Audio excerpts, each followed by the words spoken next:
Okay, before you start the tractor, at the beginning of your shift, step one is to check the fuel level. The way you do that is on the back of the tractor next to the fuel fill cap is a fuel gauge. If this gauge is reading half or less, we need to add diesel fuel.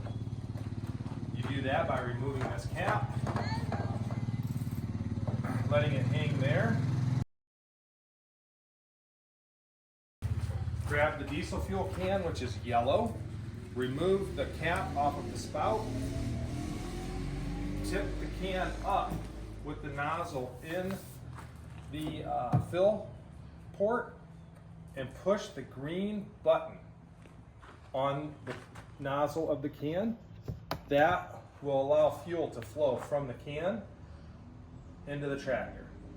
When you have it full, release the green button, bring the can down, replace the protective cap, and then put the fuel cap back on.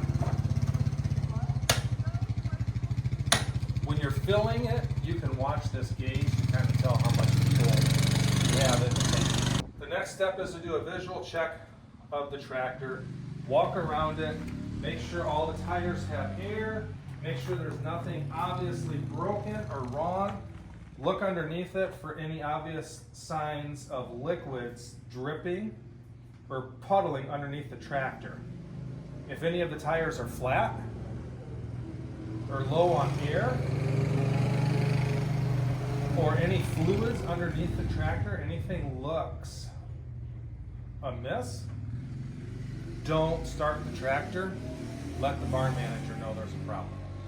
Okay, once you've performed the visual checks and you've verified that the tractor has enough fuel, you can go ahead and start it. The way we start it is, first thing we need to check the parking brake. This is the parking brake. Parking brake is on. This is your gear lever. You have neutral, you have low, and you have high. This, whenever it's parked, needs to be in neutral. For starting, it needs to be in neutral. Then you can go ahead and get on the tractor. To get on the tractor, put one hand on this handle, one hand on the steering wheel, one foot on the step, get yourself up, sit down in the seat. To start it, increase the throttle lever to about halfway. The throttle lever is this lever with the orange handle with the turtle and the rabbit. Then turn the key to on. Ignition key to on. Wait for the glow plug light to go out.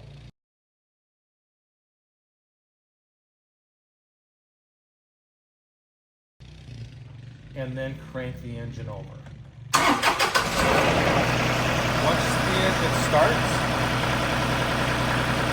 idle it up to 1500 RPM by moving this lever up until the gauge shows 1500. Allow the tractor to warm up for a minute, and then you're able to drive it. We'll go over the operation of the bucket. This joystick is what controls the bucket. Pulling it back moves the bucket up. Pushing it forward puts the bucket down.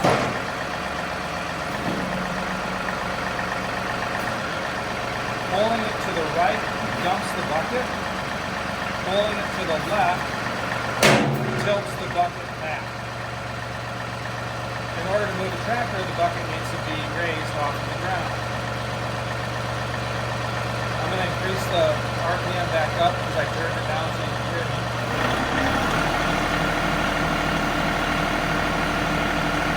Put the gear selector in high. Release the parking brake. And then we're going to use the foot pedals to make the tractor go forward and backward. Pedal on the right is for backwards. Pedal on the left is for forward.